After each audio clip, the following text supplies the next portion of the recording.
Hello guys, aviation revolution. Russia sends its Airbus A330-300S aircraft to Iran for repairs. Aeroflot could send more planes for maintenance. तो Russia ने अपना पहला commercial A330-300S aircraft Iran को भेजा उसके maintenance के लिए, रिपेयर करने के लिए, जो डैमेज पार्ट है उसको हटाने के लिए। साथ में और भी प्लेन्स भेज सकता है मेंटेनेंस के लिए। रसिया का लार्जेस्ट एयरलाइन एरोफ्लेट उसने सेंड किया है अपना पहला एयरबस A330-300S ईरान को रिपेयर करने के लिए। मार्क किया पहली बार Russian airline had to seek repairs in Iran, तो उसको ईरान में रिप्लेसमेंट करना पड़ा है, मेंटेनेंस करना पड़ा अपने इस एरोप्लेन का। रशियन न्यूज़ वेबसाइट RBC ने रिपोर्ट किया 10 अप्रैल को। Decision carry out repairs on the aircraft in Iran was apparently made due to western sanctions prohibiting the maintenance of aircraft owned by Russian airlines.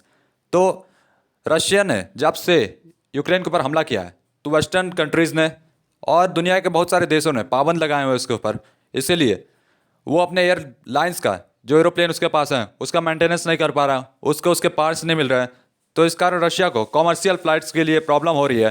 तो इसी को देखते हुए उसने ईरान में इसको भेजा है मेंटेनेंस करने के लिए। रशियन एयरक्राफ्ट अराइव्ड हुआ ईरान में 5 अप्रैल को। Iranian airline Mahan air technicians would perform maintenance work. तो महान एयर टेक्नीशियंस होंगे, वो परफॉर्म करेंगे maintenance work. Aeroflot acknowledged sending one of its planes to Iran for maintenance. Aeroflot acknowledge किया, जानकारी लिया है, अपने एक प्लेन को भेज के ईरान में मेंटेनेंस के लिए। स्टेट किया कि जो महान एयर है उनके पास नेसेसरी इक्विपमेंट है, फैसिलिटीज़ है, सर्टिफिकेट है और बहुत ज़्यादा एक्सपीरियंस है टास्क को परफॉर्म करने के लिए। और work would be carried out to high level of quality, मतलब एक अच्छी क्वालिटी उनको मिलेगी मेंटेनेंस के लिए। According to RBC sources, Aeroflot has reportedly explored the prospect of maintenance in Iran for several months. कुछ महीने से सिलसिला चल रहा है जब से रशिया ने अपना एयरक्राफ्ट भेजा है ईरान में। Keeping the aircraft landing gear studs in good condition is the primary objective of sending the first A330 to Mahan air for maintenance. तो रशिया को अपने जितने भी कॉमर्शियल एयरक्राफ्ट्स हैं उनकी अप टू डेट चाहिए, मतलब उनमें सारे अपग्रेड्स होना चाहिए, उनका पार्ट रिपेयर हो जाना चाहिए, नहीं तो आने वाले समय में रशिया को और प्रॉब्लम्स होंगी। तो इसलिए उसने ईरान में भेजा इसको रिपेयर करने के लिए। इसकी फ़ोटो आप देख सकते हैं, एरोफ्लेट एयरबस A330-300। प्रीवियसली एरोफ्लेट परफॉर्म किया था इस सर्विस को, फैसिलिटीज़ को यूज़ करके कुछ और कॉन्ट्रैक्टर्स के साथ, जिसमें HAECO हांगकांग का था। रशियन कंपनी और HAECO के बीच एग्री हुए थे नए लॉन्ग टर्म कॉन्ट्रैक्ट में मेंटेन करने के लिए, ओवरऑल करने के लिए एयरक्राफ्ट कंपोनेंट्स को 2021 में।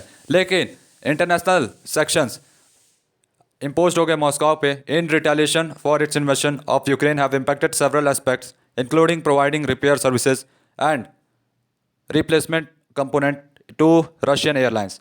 तो जब से रशिया ने यूक्रेन पर हमला किया तो उसके ऊपर पाबंद लग गए, इस कारण वो अपने पार्ट्स को रिप्लेस नहीं कर पाया। जो उसके कॉन्ट्रैक्ट थे HAECO के साथ वो भी रुक गया, और भी दुनिया भर में जिसने रशिया के साथ कॉन्ट्रैक्ट किया था उन सब ने भी कुछ समय के लिए ब्रेक ले लिया। As per the information provided by news agency, Aeroflot के पास 178 एयरबस है और बोइंग है airplane in it fleet of 1 April. और ये कंसल्टेड किया गया बिगेस्ट एयरलाइन रशिया में। Airline companies in Russia request के लिए रेगुलेटरी अथॉरिटीज से अलाउ करने के लिए, इंक्रीज करने के लिए सर्विस इंटरवल्स वेस्टर्न एयरक्राफ्ट का इन एक्सेप्शनल सर्कमस्टेंसेस। तो रशिया की कंपनी ने रिक्वेस्ट किया है कि ताकि वो हमको पार्ट दे और हम अपने प्लेन को अप टू डेट कर सकें।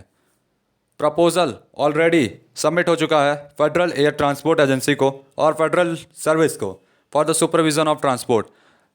तो जो एजेंसी पूरी दुनिया में इंटरनेशनल एजेंसी जो हैं उनको ये रिपोर्ट सबमिट की गई है कि अगर आपने पार्ट नहीं दिए तो आने वाले समय में रशिया को और दिक्कत होगी, और जो लोग नॉर्मली सफ़र करते हैं तो उन लोगों को भी दिक्कत होगी। Meanwhile AerCap the biggest aircraft leasing firm globally. तो एयरकैप जो है biggest aircraft leasing firm globally है, इसने लीगल एक्शन लिया है against the insurers seeking compensation of $3.5 billion for its plane and engines currently stuck in Russia. तो AerCap जिसके planes Russia में अटक गए हैं उसने लीगल एक्शन लिया है और चार्ज लगाया है $3.5 बिलियन का। Aviation industry in Russia is facing significant challenges due to impact of Western sanctions, which have been further restricted the already struggling sector's access to essential imported parts। तो aviation industry जो है रसिया में ये बहुत ज़्यादा challenges face कर रही है। इसमें इम्पैक्ट हुआ वेस्टर्न सक्सेस के कारण, जो कि रेस्ट्रिक्ट हो जाएगा और the already struggling sectors access to essential imported parts. तो जो ज़रूरी पार्ट्स होता है वो भी नहीं मिल रहे हैं वेस्टर्न कंट्रीज से। साथ में रशियन एयरलाइंस फाइंड कर रही है डिफिकल्ट ऑपरेट करने के लिए। Kommersant Russian newspaper reported that at least 9 airlines in the country suspended their operations in 2022 में 9 एयरलाइंस ने अपने ऑपरेशन रोक दिए थे। Among this 4 airlines had their airworthiness certificate revoked by national aviation regulator Rosaviatsia. तो इसमें से 4 एयरलाइंस जो थे इनके पास अपना एयरवॉर्थिनेस सर्टिफिकेट था जो रिवोक्ड किया गया था नेशनल एविएशन रेगुलेटर रोसाविस्तिया के द्वारा। तो ये एरोफ्लेट एयरबस है। Why did Russia turn to Iran for help? Russia Iran की तरफ क्यों मुड़ा मदद करने के लिए? रशिया ने जब से यूक्रेन के ऊपर हमला किया फरवरी में पिछले साल, यूरोपियन यूनियन और अमेरिका ने इम्पोज कर दिया पाबंद रशियन एविएशन इंडस्ट्री पे। सेक्शंस ने मना कर दिया है use of Russian planes in their air space, banned for sale of spare parts, insurance and maintenance services for Russian airlines, and mandated leasing companies to terminate all the aircraft leases to Russian carriers। तो जब से पाबंद लगाए गए हैं तब से America और यूरोपियन यूनियन ने अलग अलग तरह के पाबंद लगाए हैं। उसमें एक पाबंद यह है कि रशिया को कोई भी पार्ट नहीं दिया जाएगा एरोप्लेन से रिलेटेड, ताकि वो अपने एरोप्लेन को ठीक कर सके। उसका इंश्योरेंस मेंटेनेंस भी नहीं होगा। साथ में उसके पार्ट्स स्पेयर पार्ट्स बैन कर दिए गए हैं। एयर स्पेस में उसको आने से मना कर दिया गया है। और जितने भी कंपनीज रिपेयर करती है एरोप्लेन को, उन लोगों को कह दिया गया है कि आप रशिया में जाके एरोप्लेन नहीं बनाएंगे। कॉन्सिक्वेंटली रशिया एयरलाइंस के पास लिमिटेड ऑप्शंस है and resort to stripping grounded planes for spare parts. Izvestia reported in December 2022 that the Kremlin had legally approved cannibalization even though it was already commonly practised. Russian airlines के पास limited options थे, इसलिए ने resort किया strip करने के लिए grounded planes for spare parts. Izvestia ने रिपोर्ट किया दिसंबर 2022 में कि जो क्रेमलिन है इसने लीगली अप्रूव किया है कैनिबलाइजेशन को, इवन दो ये ऑलरेडी कॉमनली प्रैक्टिस होता है। एड्रनी Patrakov, the founder of flight safety company RunAvia, ने कहा RFE या RL को कि जो रशियन रेगुलेटर्स हैं इन्होंने मोर ड्रास्टिक मेजर्स लिए हैं after realising that permitting the use of original spare parts even with documentation from the third countries was insufficient. तो जब रशिया को स्पेयर पार्ट्स नहीं मिल रहे हैं तो दूसरे कंट्रीज जैसे ईरान है इनसे स्पेयर पार्ट की अगला बंदी कर रहा है, तो इससे एयरक्राफ्ट में बहुत सारी खराबी आ सकती हैं और एज अ रिजल्ट रशिया के लोगों को और प्रॉब्लम फेस करनी पड़ेगी। एज अ रिजल्ट जो ऑथराइज्ड यूज़ है नॉन ओरिजिनल स्पेयर पार्ट्स का, इवन ये कंपनी के documentation from the third countries like Iran indicate किया सेंस ऑफ डिस्परेशन, पेट्रोग्राफ ने ऐड किया है। A total of 28 ER-7600 short haul planes were delivered to Iran. तो ये total 28 ER-72-600 short haul planes है डिलीवर किए गए ईरान को मेंटेनेंस के लिए। जुलाई 2022 में रशिया और ईरान ने साइन किया एग्रीमेंट सप्लाई करने के लिए इक्विपमेंट और स्पेयर पार्ट्स को सपोर्ट करने के लिए रशिया के एविएशन इंडस्ट्री को, डिस्पाइट दोनों कंट्रीज फेस कर रही है इंटरनेशनल सेक्शंस को। इन दोनों कंट्रीज के ऊपर पाबंद लगे हुए हैं। डील में इंक्लूड किया गया provision for the repair and maintenance of Russian aircraft.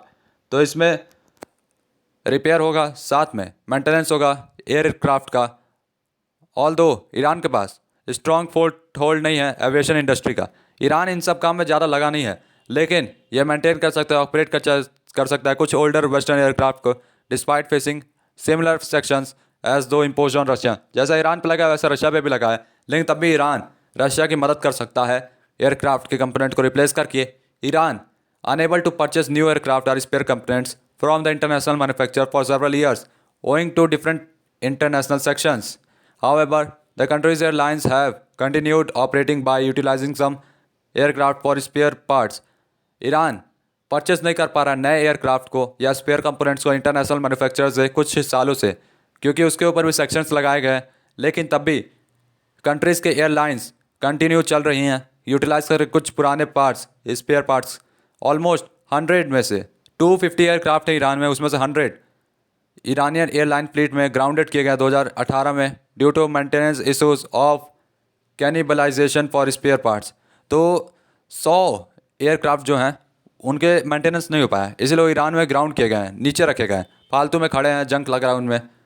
नेवरलेस, fact that Russian aircraft have been sent to Iran for repairs indicates that increasing partnership between the two nations, despite ongoing warnings from Western countries which accuse Iran of aiding Russia invasion of Ukraine by providing drones।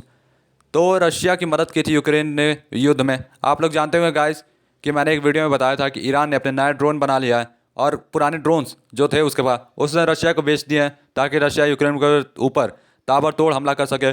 और Russia ने उस drone से Ukraine के ऊपर काफ़ी तबाही भी मचाई थी। तो गाइस तब तक के लिए good bye, tata bye bye.